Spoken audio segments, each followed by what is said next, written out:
Good morning, students of class 4th. Students, I'm sure all of you are happy and healthy. Students, in my last video, I had explained and completed Unit 9 of your English grammar book, that is nouns, common, proper and collective. And I'm sure all of you must have completed all the taught units 1 to 9 neatly and clearly in your English grammar book. Students, today I'm going to start with lesson 3 of your Wordsworth English Reader book, The Blind Man and the Elephant. We have already completed lesson 1, 2 and poem 1, and now today I'm going to start with the third lesson. So all of you, please take out your Wordsworth English Reader book and your English notebook, as I'll be starting with lesson 3 of Wordsworth English Reader book, The Blind Man and the Elephant, page number 20. Students, please take out your Wordsworth English Reader book, turn the page to page number 20, as I'll be starting with lesson 3, The Blind Man and the Elephant. Fine. Students, before I start reading and explaining this lesson to you, I would like to discuss the word meanings given in the boxes on page number 20 and 21. So please take out your notebook, students. We'll be writing the meanings. Fine. The word meanings given are, take out your notebooks, give the heading, lesson 3, next line. Please write the title of the lesson, that is The Blind Man and the Elephant. Clear?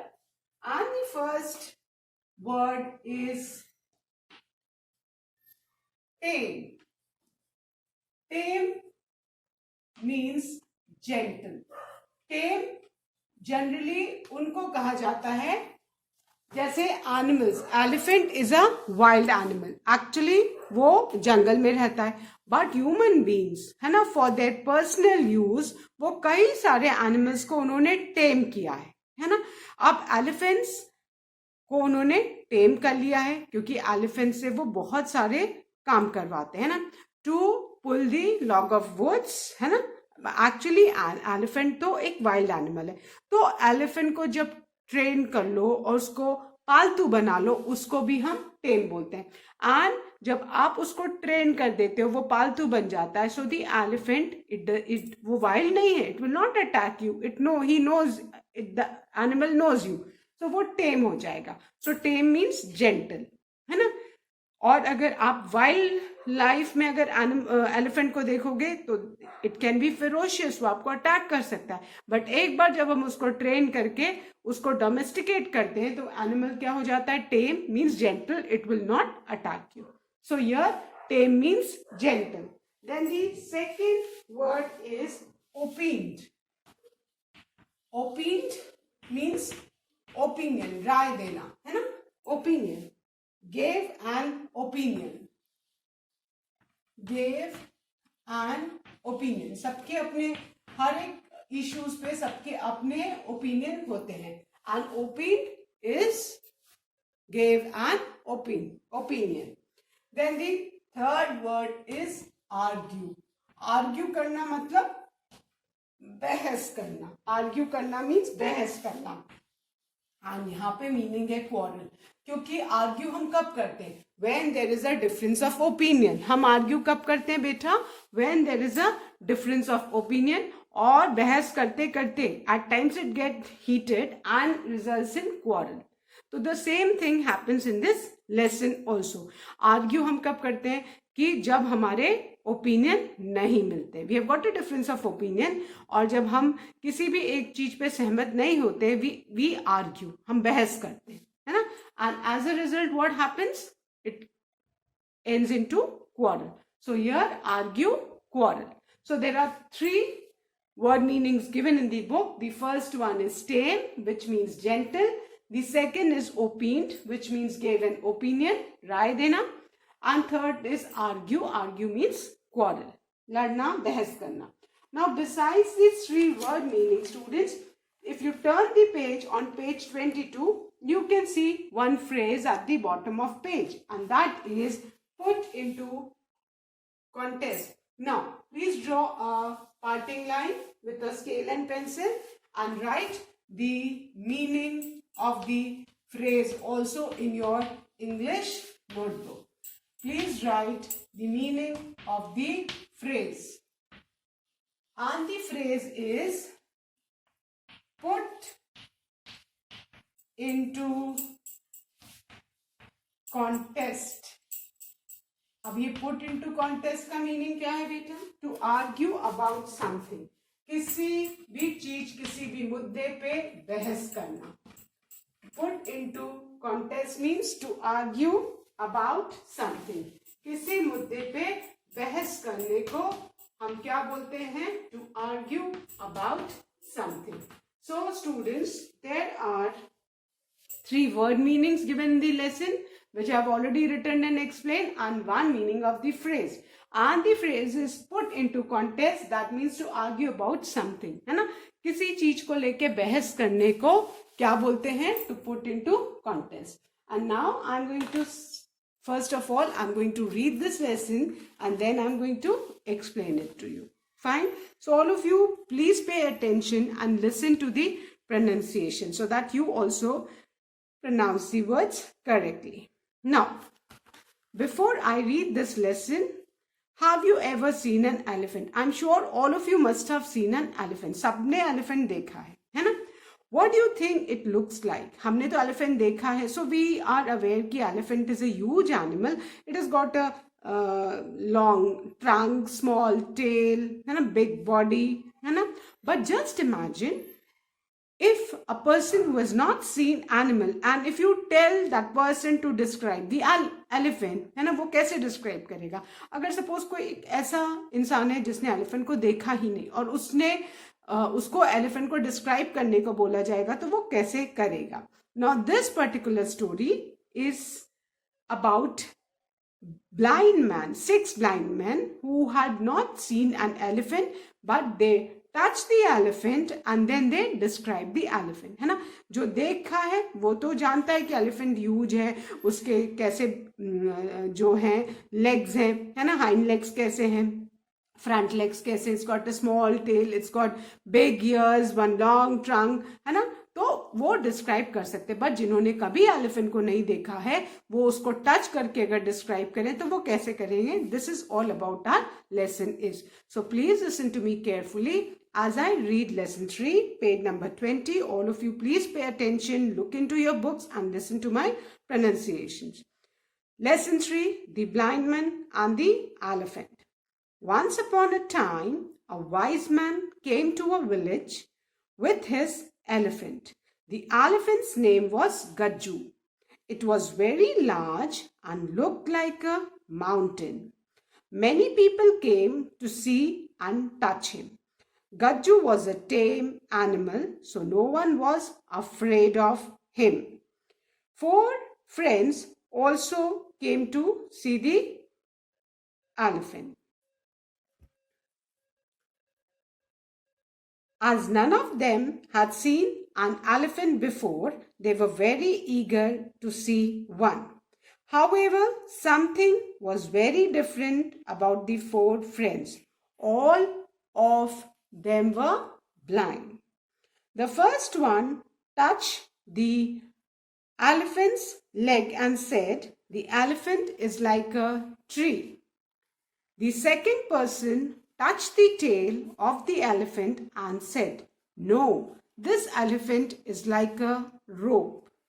The third friend came and he touched the trunk of the elephant and opined, "You both are wrong. The elephant is like a snake." The fourth friend came forward and found the elephant's ears and said, "All of you are wrong. The elephant is very much like a fan."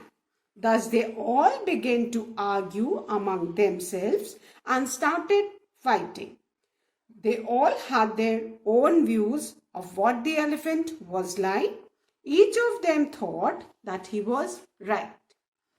On seeing the friends fighting, the wise man came forward and told them, "Dear friends, each one of you is saying the right thing. but when your views are put into contest, then none of you is right, because each one of you is describing only a part of the big animal. How's that? Asked the friends. The wise man explained.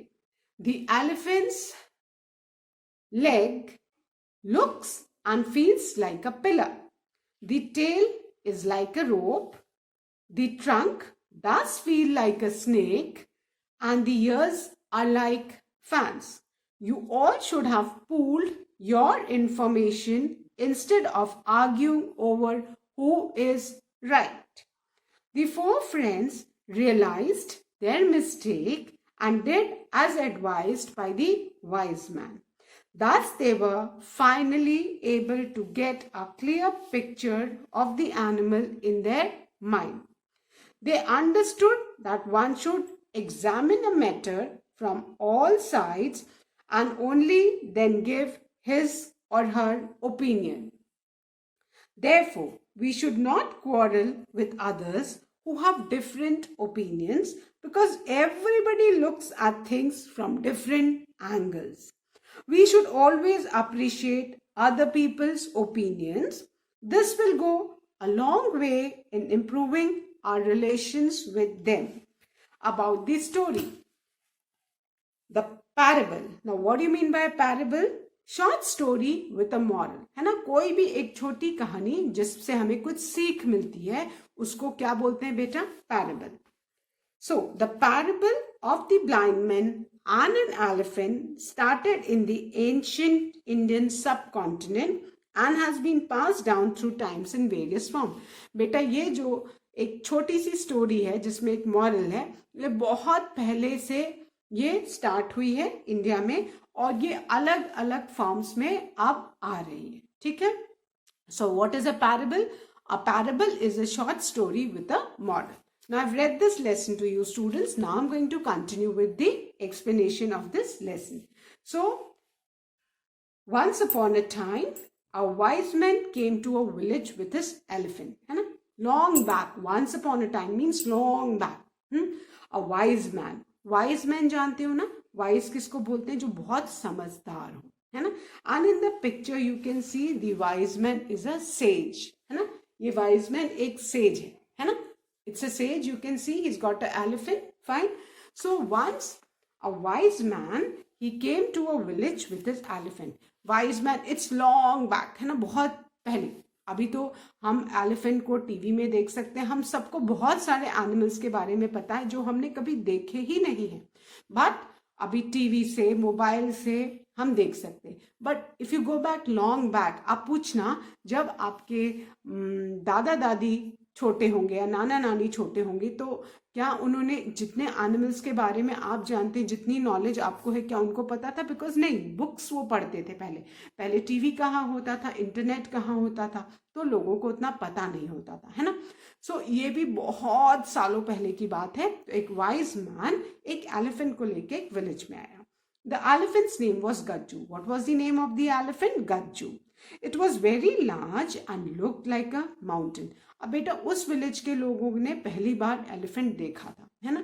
तो उनके लिए वो कैसा था elephant? It was very large, बहुत बड़ा animal है. And look like a mountain, और पहाड़, माउंटेन के जैसा उनको एलिफेंट दिख रहा था, because they had never seen the elephant before. Many people came to see and touch him, है ना. अब जब गांव के लोग, आपने देखा है ना, जब उनको कोई नई चीज दिखती है, forget that about village people, as far as शहर के लोग भी, कोई भी नई चीज आएगी तो everybody is very excited and curious to know about that thing, है ना. तो many people came to see and touch him. अब जब पता चला कि गांव में एक एलिफेंट आया and nobody had seen that elephant, तो सारे out of curiosity, all the people of the village, they came to the elephant to see him and touch him, और उसको छू के भी देखने लगे. Gajju was a tame animal. अब Gajju was a tame animal, so no one was afraid of him. अब Gajju उस wise man का tame elephant था. He was very gentle. उसको wise man ने वैसा train किया था that not to attack people. So he was very gentle. He was very gentle with the strangers also, है ना. Why? Because he was a tame animal who was trained by the wise men. 4 friends also came to see the elephant. अब उसी village में 4 friends रहते थे, ठीक है. They also came to see the elephant, है ना. When they heard that an elephant has come to the village, even they got curious and they also came to see the elephant. As none of them had seen an elephant before, they were very eager to see one. अब वो जो 4 friends थे उनमें से किसी ने भी elephant को पहले कभी भी नहीं देखा था. तो वो लोग बहुत ज्यादा उनमें क्यूरियोसिटी थी कि हम भी जाके देखें कि एलिफेंट होता कैसा. दे वर वेरी क्यूरियस, बहुत ज्यादा उनको जानने की इच्छा थी एलिफेंट के बारे में. However, something was very different about the 4 friends. All of them were blind. But जो 4 friends जो elephant को देखने आए थे, they were full of curiosity. They were very eager to see the elephant. Something was very different about the 4 friends, है ना. कुछ उन 4 friends के बारे में बहुत different था. They were not normal, है ना. All of them were blind, है ना. All of them were blind. चारों के चारों फ्रेंड्स जो थे वो ब्लाइंड थे. I hope all of you know what blind is, जो देख नहीं सकते, है ना. तो उनको हम डिफरेंटली एबल पीपल भी बोल सकते हैं. जनरली हम अगर किसी को ब्लाइंड ऐसे अगर आपको कोई हिंदी में भी बोले अरे अंधा है क्या, it hurts, isn't it. And a person जो सच में नहीं देख सकता, अगर उसको हम ऐसे ब्लाइंड बोले तो it is not good. So you can call them differently able, matlab they are differently able. And you know, those who cannot see, they have got very good senses. उनके God ऐसे senses कर देता है कि वो हमसे भी sharp वो चीजों को पकड़ते हैं. So rather than calling them blind, you can call them differently able, कि they were something different from the other people. So all the 4 friends were blind. Or you can also call them visually challenged. Rather than calling them blind, आप उनको visually challenged भी बोल सकते हो, ठीक है. I'll be asking in the online classes कि मैंने क्या क्या बताया. Rather than simply telling anyone blind, you can also call them differently abled or visually challenged. ये मैं दोनों वर्ड्स ब्लाइंड के लिए जो दोनों वर्ड्स मैंने आपको बताया, I'll be asking in the online classes. Fine. The 2 words for addressing the blind people are, rather than calling them blind, you can call them visually challenged or differently abled. Visually challenged मतलब जिनको देखने में problem है ना. और differently able means they are different. Fine. So आपको ये दोनों वर्ड्स याद रखने. किसी को ब्लाइंड बोलने की जगह you can call differently abled or visually challenged. I'm sure all of you are listening to me. The first one touched the elephant's leg and said the elephant is like a tree. Now क्योंकि चारों friends blind थे, वो देख नहीं सकते, they were unable to see. चारों friends blind थे, वो देख नहीं सकते थे. तो जो first friend था उसने सबसे पहले elephant का leg छुआ. You can see in the picture the person is touching the leg of the elephant, है ना. जो फर्स्ट फ्रेंड था वो एलिफेंट का पैर जो है लेग वो छू रहा. एंड ही कुडंट सी, वो तो देख नहीं सकता, वो तो टच करके फील करके he was framing a picture in his mind. Because वो देख नहीं सकता था तो वो टच कर रहा था और अपने दिमाग में एलिफेंट की पिक्चर को फ्रेम कर रहा था. सो जो उसको टच करके उसने एलिफेंट के पाँव को छुआ और उसको क्या लगा, the elephant is like a tree. उसको क्या लगा कि ये एलिफेंट क्या है, ये एलिफेंट ट्री के जैसा है. The second person touch the tail of the elephant and said no, this is like a rope. आप देखो पहले में वो पैर को छू के बोल रहा है ट्री के जैसा है, ठीक है. Now on page number 21 you can see कि एक जो फ्रेंड है वो पीछे से एलिफेंट की टेल को छू रहा है ना. एंड एलिफेंट की जो टेल है उसकी बॉडी के कंपैरिजन में बहुत छोटी होती है, isn't it. So the second person when he touch the tail of the elephant he thought it like a rope. अब सेकेंड ने तो खाली एलिफेंट की टेल ही छुई, फर्स्ट पर्सन ने खाली उसका लेग ही छुआ था और उसने क्या सोचा था कि एलिफेंट ट्री के जैसा है। सेकेंड पर्सन ने टेल को छुआ, उसको लगा कि एलिफेंट किसके जैसा है, रोप के जैसा है। The third friend came and he touched the trunk of the elephant and opinion. You both are wrong. The elephant is like a snake. अब आप देख रहे हो ना, थर्ड फ्रेंड आया और उसने एलिफेंट की ट्रंक को टच किया and what he could feel was the elephant is like a snake. पहले फ्रेंड ने खाली लेग को छुआ तो उसने सोचा कि elephant is like a tree. Second friend ने खाली उसकी टेल को छुआ तो he thought the elephant was like a rope. और जो थर्ड फ्रेंड था उसने ट्रंक को छुआ तो उसको लगा कि elephant is like a snake, है ना। जो जो एक पार्ट छू रहा था बॉडी के एलिफेंट का, उसके दिमाग में एलिफेंट की वैसी पिक्चर बैठ रही थी। The fourth friend came forward and found the elephant's ear and said, all of you are wrong, the elephant is very much like a fan. अब जो फोर्थ फ्रेंड है ना, सब लोग देख सकते हो, वो एलिफेंट का ईयर को टच कर रहा है, रादर उसको पकड़ के लटक ही गया है। एंड उसने एलिफेंट के ईयर को टच करके क्या फील किया, है ना। And what he said, all of you are wrong. किनको उसने रॉन्ग बोला, उसके जो थ्री फ्रेंड्स थे जिन्होंने अलग अलग बॉडी पार्ट को टच किया एलिफेंट के। किसी ने ट्री बोला लेग को छू के, किसी ने उसकी टेल को छू के रोप बोला, किसी ने ट्रंक को छू के स्नेक बोला, और फोर्थ फ्रेंड ने एलिफेंट के ईयर को टच किया था और उसने एलिफेंट के ईयर को टच करके अपने दिमाग में जो एलिफेंट की पिक्चर बनाई थी, that was more like a fan. तो he said the elephant is like much like a fan, पंखे के जैसा है ना। जो पंखा आप ऐसे ऐसे करके, नॉट दैट सीलिंग फैन की बात नहीं कर रहे हैं, जो पंखा बहुत गर्मी होती है, लाइट नहीं होती है, पहले तो इन्वर्टर्स नहीं होते थे, जनरेटर्स नहीं होते, तो ऐसे ऐसे करके जो पंखा हिलाते हैं, वो पंखे का शेप उसने फ्रेम किया अपने माइंड में। Thus they all began to argue among themselves and started fighting. अब चारों फ्रेंड्स ने अलग अलग एलिफेंट के बॉडी पार्ट्स को टच किया और अलग अलग अपने दिमाग में पिक्चर फ्रेम की, ठीक है। और कोई सोच रहा था कि लेग को छू के कि ट्री है, किसी ने टेल को टच करके बोला कि वो रोप है, किसी ने ट्रंक को टच करके बोला कि वो स्नेक है, और किसी ने ईयर को टच करके बोला कि वो फैन है। अब चारों ने डिफरेंट बॉडी पार्ट्स को छुए थे और चारों बोल रहे थे कि no I am right, and they started arguing. और वो आर्ग्यू बहस करते करते all four of them started fighting amongst themselves.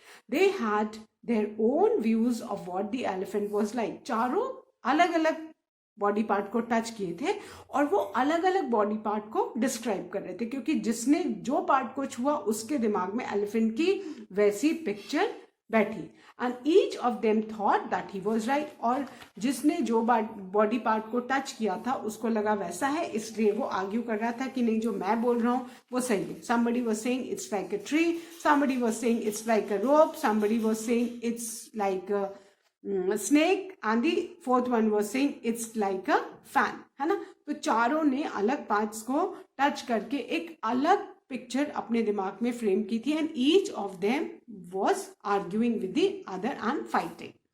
On seeing the friends fighting, the wise man came forward and told them. अब जो वाइज मैन ने देखा कि ये चारों जो ब्लाइंड मैन हैं, जो चारों फ्रेंड्स हैं, they have started fighting, and then he came forward. वो वाइज मैन ने देखा कि ये चारों जो हैं विजुअली चैलेंज फ्रेंड्स जो हैं, ये चारों आपस में लड़ रहे हैं, तो वो आगे आया। And then what he told, dear friends, each one of you is saying the right thing. उसने कहा कि फ्रेंड्स, आप चारों अपनी जगह पे सही बोल रहे हो, but when your views are put into contest, that none of you is right, because each one of you is describing only a part of the big animal. तो उसने कहा कि आप चारों अपनी जगह ठीक हो, बट जब आपके जो व्यूज हैं, है ना, जो आपने कहा, है ना, आप जिस बात पे बहस कर रहे हो उस बात पे आप चारों गलत हो, क्योंकि ये तो एक बहुत बड़ा एनिमल है। आप चारों इसके एक पार्ट को डिस्क्राइब कर रहे हो, आप पूरे एलिफेंट को नहीं डिस्क्राइब कर रहे हो, चारों एलिफेंट के डिफरेंट बॉडी पार्ट्स को डिस्क्राइब कर रहे हो। You are not describing the elephant, you are describing the part of the elephant, because जो आपने टच किया that is only a part, है ना. चारों ने बस एक एक बॉडी पार्ट को ही टच किया था, पूरे एलिफेंट को टच नहीं किया था. अगर चारों ने पूरे एलिफेंट को टच कर लिया होता या चारों ने अपने चारों ओपिनियंस को कंबाइन करके एक पिक्चर बनाई होती, पिक्चर दिमाग में फ्रेम करती, तो एलिफेंट समझ में आता. बट चारों बस एक पार्ट को डिस्क्राइब कर रहे थे, विच was incorrect, है ना, because they were only describing a part of the animal, not the whole animal. How's that? asked the friends. जब wise man ने बोला कि आप लोग अपनी जगह सही हो, but you are only describing a part of the elephant, not the whole body. So how's that? asked the friend. The wise man explained, the elephant's legs looks and feels like a pillar. The tail is like a rope. The trunk does feel like a snake and the ears are like fans. You all should have pooled your information instead of arguing over who is right. तो wise man ने समझाया उनको. The elephant's leg, जैसे जो first friend ने elephant के leg को छुआ था और वो बोल रहा था ट्री, है ना, तो the wise man said yes, elephants के जो लेग्स हैं वो एकदम ट्री के जैसे, दे आर लाइक पिलर्स, है ना, they are very strong, big, and one can feel कि वो ट्री है. They are like pillars. So that was the correct, कि elephants legs are like pillars.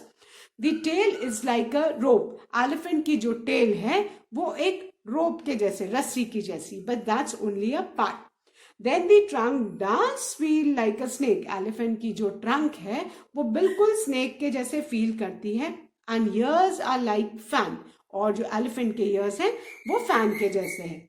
You all should have pooled your information. Pooled your information मतलब आप चारों की जो अलग अलग आपने इंफॉर्मेशन गैदर की उसको इकट्ठे करना था, है ना, कि भाई हाँ, मैंने लेग को छुआ वो पिलर के जैसे है, एक फ्रेंड ने टेल को छुआ वो रोप के जैसा, एक फ्रेंड ने ट्रंक को छुआ वो स्नेक के जैसे, और एक फ्रेंड ने ईयर को छुआ जो फैन. तो आप चारों को अपनी इंफॉर्मेशन को इकट्ठा करना था. पूल करना मीन्स इकट्ठा करना. पूल हमने ग्रामर में भी पढ़ा है ना, कारपूलिंग वर्ड पढ़ा, याद है ना, दैट मीन्स कलेक्टिंग समथिंग. सो यहाँ पे भी पूलिंग योर इंफॉर्मेशन मीन्स अपनी इंफॉर्मेशन को इकट्ठा करना था, है ना. Pooled your information instead of arguing over who is right, है ना. आप अगर चारों लोग अपनी इंफॉर्मेशन को इकट्ठा करके एक एलिफेंट की पिक्चर फ्रेम करते थे तो करेक्ट होते. But what you were doing, चारों आपस में लड़ाई कर रहे थे. You all were quarrelling that I am right, I am right, I am right, because चारों ने एक बॉडी पार्ट को टच किया था. अगर वो चारों अपनी इंफॉर्मेशन को कंबाइन करके एलिफेंट की पिक्चर बनाते तो वो करेक्ट आती, बट चारों ने एक पार्ट को डिस्क्राइब किया था which was incorrect. The four friends realize their mistake and did as advise by the wise man. अब चारों फ्रेंड्स को अपनी गलती का एहसास हुआ and they did as advise by the wise man, और उन्होंने एकदम वही किया जैसे कि वाइज मैन ने उनको समझाया. Thus they were finally able to get a clear picture of the animal in their mind. और चारों फ्रेंड्स ने जब अपनी इंफॉर्मेशन को इकट्ठा किया और एलिफेंट की पिक्चर अपने दिमाग में फ्रेम की तो चारों सही थे. वो एलिफेंट को एकदम उनके दिमाग में correct picture I. Thus they were finally able to get a clear picture of their animal in their mind. Thus finally जब चारों ने अपनी इंफॉर्मेशन को कलेक्ट किया तो उनके दिमाग में एलिफेंट की एकदम सही पिक्चर बनी.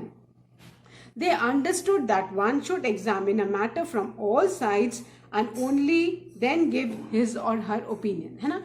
और तब उनको रियलाइज हुआ कि हम किसी भी चीज पे बहस करते हैं या अपनी ओपिनियन देते हैं तो हमें ऐसे बहस नहीं करनी चाहिए, ओपिनियन नहीं देना चाहिए जब तक भी हम किसी चीज को हर एंगल से ना देखें ना समझें, है ना. हम आधी अधूरी जानकारी हमको होती है और हम उस पर अपना ओपिनियन देते हैं तो which is incorrect and that often results to arguments, quarrels. So हमें किसी भी मैटर में कुछ भी बोलने से पहले सब तरह हर साइड से उस मैटर को देखना चाहिए, समझना चाहिए और फिर अपना ओपिनियन देना चाहिए. Therefore, we should not quarrel with others who have different opinions because everybody looks at things from different angles, है ना. हम लोग आपस में बहुत बार लड़ाई करते हैं, बहस करते हैं, झगड़ा करते हैं क्योंकि हम कुछ सोचते हैं दूसरा कुछ सोचता है, क्योंकि हम किसी और एंगल से किसी चीज के बारे में सोचते हैं, दूसरा उसी चीज के बारे में उसकी अपनी सोच होती है ना. और कितनी बार हम रियलाइज नहीं करते हैं कि वो ऐसा क्यों सोच रहा है, और वो नहीं रियलाइज करते हैं कि हम ऐसा क्यों सोच रहे हैं. तो हमें हर किसी का अपना ओपिनियन होता है किसी भी चीज के बारे में. We should respect that opinion. We should not quarrel, argue और फाइट ओवर दैट, है ना, क्योंकि हर किसी का सोचने और समझने का तरीका अलग होता है. We should always appreciate other people's opinion. अगर आपको लग रहा है कि वो आपका ओपिनियन सामने वाले के ओपिनियन जैसा नहीं है, तो भी आपको उससे बहस नहीं करना चाहिए. You should appreciate. आपको हमेशा जो भी वो बोल रहा है उसको अप्रिशिएट करना चाहिए, उसकी तारीफ करना चाहिए. This will go a long way in improving a relation with them. और अगर आप ऐसा करोगे तो आपके दूसरे लोगों के संग बहुत अच्छे रिलेशंस रहेंगे. So I hope all of you have understood this lesson. That's all for today, students. Please do write the word meanings and the meaning of phrases in your English notebook. And please read this lesson 3, The Blind Man and the Elephant, again and again, so that when I start with the comprehension exercises, it will be easier for you to understand. That's all for today. Thank you, students. Good day ahead.